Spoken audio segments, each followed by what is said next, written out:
السلام علیکم۔ اس ویڈیو میں ہم حصہ بے سے مختصر سوالات کے جوابات کو ڈسکس کریں گے۔ سوال نمبر جو ہے ہمارے پاس مندرجہ ذیل میں سے کسی 6 سوالات کے جوابات ہم نے کرنے ہوں گے، تو اگر ہم یہ سارے کر دیں گے تو جو بھی چاہیں گے ہم آرام سے کر لیں اٹینڈ کر لیں گے۔ پہلا کوشچن ہے ہمارے پاس، حیا کا کیا مطلب ہے؟ تو حیا کا مطلب ہے، حیا ایک عربی لفظ ہے جو شرم، حجاب اور خودداری کا مفاہیم مفاہیم کو بیان کرتا ہے۔ یعنی کہ حیا کا مطلب ہے شرم، حجاب اور خودداری، یہ تین وہ چیزیں ہیں جو حیا میں شامل ہے۔ اس کے بعد ہے کہ اسلامی تعلیم میں بہت اہمیت رکھتا ہے اور اخلاقی اور معاشرتی زندگی میں ایک اہم کردار ادا کرتا ہے۔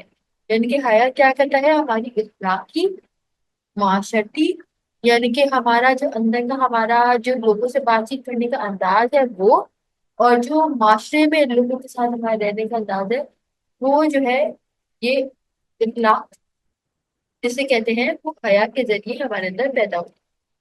اس کے بعد ہے، یہ آپ نے یاد رکھنے، اخلاق اور معاشرتی زندگی میں ہم لوگوں سے کس طرح پیش آتے ہیں، یہ سب حیا سے ہمیں بتاتا ہے۔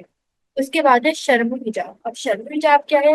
اپنی عزت اور وقار کی حفاظت کرنا اور ایسے اعمال اور باتوں سے بچنا جو انسان کو عزت اور وقار کو مجروح کرے۔ یعنی کہ کوئی ایسی بات نہ کی جائے کہ جس سے کسی کی بے عزتی ہو، بے حرمتی ہو، اس سے دور رہنا، یہ چیزیں جو ہے اخلاق و کردار میں شامل ہیں۔ اور اس کے بعد ہے روحانی طہارت۔ روحانی طہارت کیا ہوتی ہے؟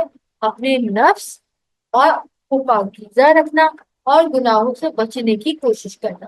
تو اپنے آپ کو گناہوں سے دور رکھنے کا عمل یہ کہلاتا ہے روحانی طہارت، یعنی کہ اپنی روح کو گناہ سے دور رکھنا۔ اس کے بعد ہے خودداری۔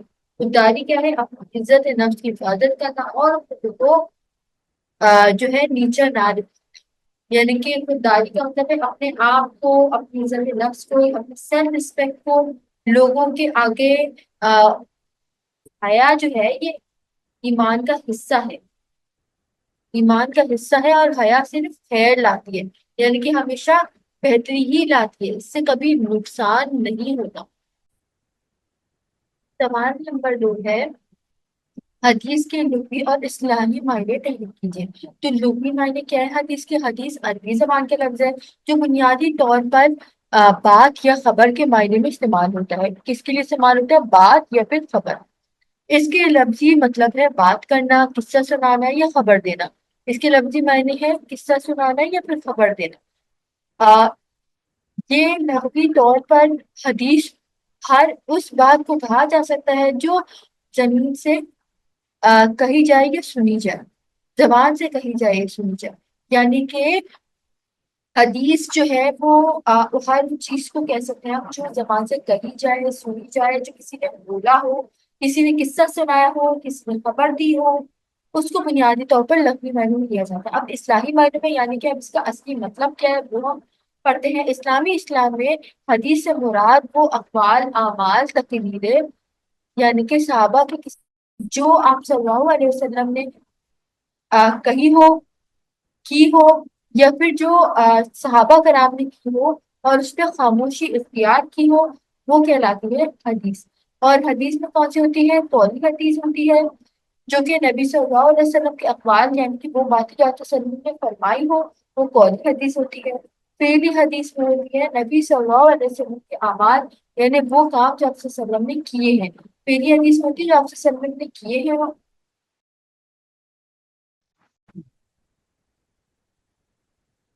آپ صلی اللہ علیہ وسلم کی ظاہری یا پھر باطنی صفات کا بیان کیا گیا ہو، وہ کہلاتا ہے اصلاح، کہلاتا ہے وصفی حدیث۔ اس کے بعد ہے حدیث کی یہ تعریف علماء اور اسلام کے ہاں مسلم ہے، اور اس کے ذریعے نبی صلی اللہ علیہ وسلم کی زندگی اور تعلیمات کو محفوظ رکھا گیا ہے۔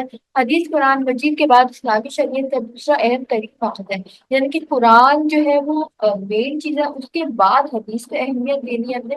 اور حدیث کیا ہے؟ وہ آپ صلی اللہ علیہ وسلم کے کہے ہوئی بات، آپ صلی اللہ علیہ وسلم کی بھی بات، یا پھر آپ صلی اللہ علیہ وسلم نے اس چیز پہ خاموشی اختیار کی ہو وہ ہو، یا جس میں آپ وسلم کی ظاہری باطنی صفات کا بیان کیا گیا، وہ کہلاتی ہے وقف۔ اب یہ حدیث کو ہم نے ڈسکرائب کر دیا۔ اس کے بعد ہے سوال نمبر 3، قرآن کریم اور یتیم کو مال واپس کرنے کا کیا طریقہ بتائیں، یعنی کہ یتیم جس کے والد کا انتقال ہو گیا اور جس نابالغ بچے کا، اس کو یتیم کہا جاتا ہے، اور اس کے مال کو واپس کرنے کا کیا طریقہ بتایا گیا قرآن میں۔ قرآن کریم میں یتیموں کے مال کی حفاظت اور انہیں واپس کرنے کے حوالے سے بہت واضح ہدایت دی گئی ہیں۔ سورہ نساء میں اس موضوع پر تفصیل سے روشنی ڈالی گئی، سورہ نساء میں اس پر بات کی گئی ہے، ٹھیک ہے۔ اس کے بعد ہے مال یتیم کی حفاظت۔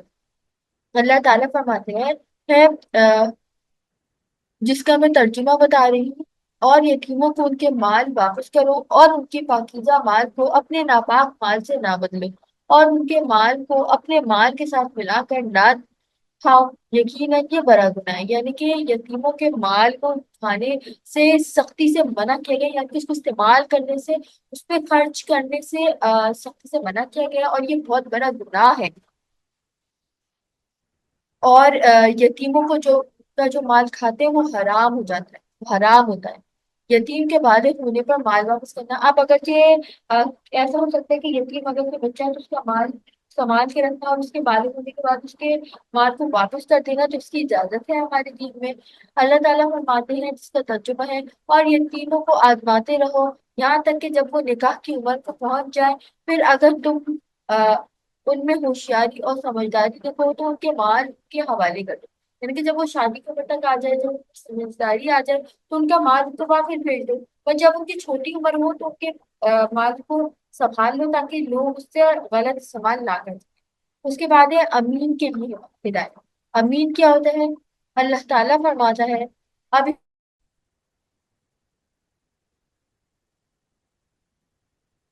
جس نے آپ صلی اللہ علیہ وسلم کی باتوں کو سنا ہو اور اعمال کو دیکھا ہو اور تقریریں سنی ہو، اس کو وہ باقی لوگوں تک پہنچائے تو وہ ہوتا ہے راوی۔ اس کے علاوہ راوی کی خصوصیات کیا ہوتی ہیں؟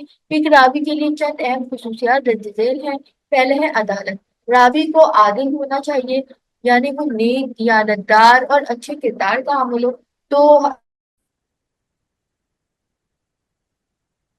اور وہ حدیث کو بآسانی جو ہے باقی لوگوں تک پہنچا سکتی ہے۔ اس کے بعد ہے صدق، صدق کیا ہوتا ہے؟ اس کے بعد ہے اتقان، اتقان راوی کو حدیث کے الفاظ اور مکمل مہارت، یہ جو میں نے آپ کو بتایا اتقان کرتے ہیں، اس میں راوی کا خود بھی مہارت ہونا ضروری ہے۔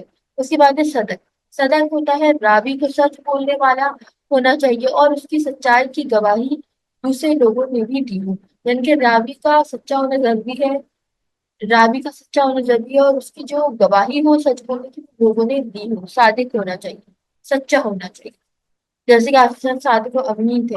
عدم و تعصب، عدم و تعصب سے مراد ہے راوی کو کسی بھی فرقے، جماعت یا گروہ کے تعصب سے پاک ہونا چاہیے، تاکہ وہ حدیث کو بغیر کسی تکلیف کے بیان کر سکے، یعنی کہ راوی کا عدم تعصب کو کسی فرقے سے تعلق نہ رکھتا ہو، وہ جو آپ سے بات سنے وہی پہنچائے، اپنی طرف سے کوئی تبدیلی نہ کرے، اس کی عدم تعصب ہونا بھی ضروری ہے۔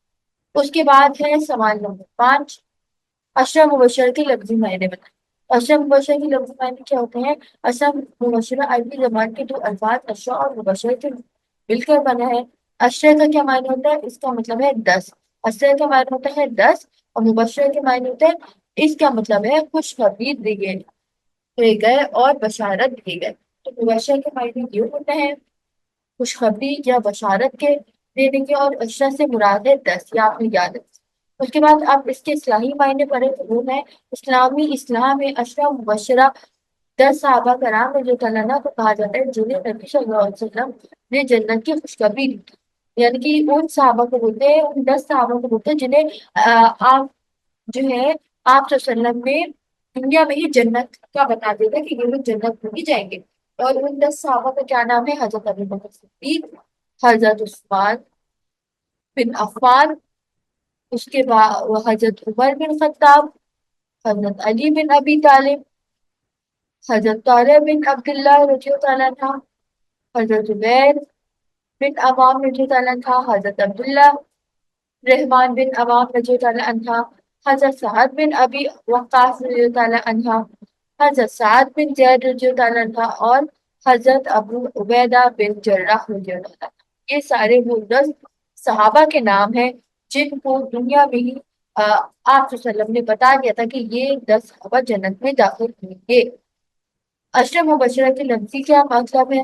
وہ ہے 10 خوشخبری دیے گئے، یعنی کہ وہ 10 صحابہ جن کو دنیا میں ہی خوشخبری دے دی گئی تھی جنت کی۔ یہ اصطلاح ان 10 صحابہ کرام کے لیے استعمال ہوتی ہے جنہیں نبی صلی اللہ علیہ وسلم نے دنیا میں ہی جنت کی بشارت دی تھی، یعنی کہ ان صحابہ کرام کے لیے استعمال ہوتی ہے جن کو نبی صلی اللہ علیہ وسلم نے دنیا میں ہی جنت کے بارے میں بتا دیا تھا، خوشخبری دے دی